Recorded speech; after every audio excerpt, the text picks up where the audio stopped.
Hazrat Abu Rafi'uz reports that the Prophet ﷺ said, "A neighbor deserves the right of preemption more."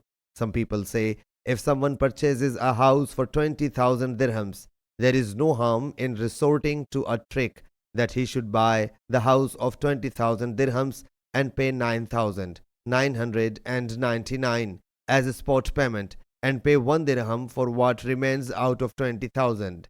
If the preemption claimant wants to take it, he will have to pay 20,000. Otherwise, there is no other way to get this house. If the owner of the house is someone else, the seller will return the buyer that very amount which he received, 9,999 and 1 dinar. For that serf transaction of dinar will become invalid when the real owner appears.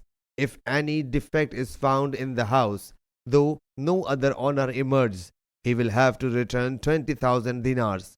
Imam Bukhari Rahmatullah Alayh says, in this way, fraud has been legalized amongst the Muslims. Though the Prophet ﷺ said, in a Muslim's trade, there is neither a flaw, nor impurity, nor any harm. Sahih Bukhari, Hadith number 6980.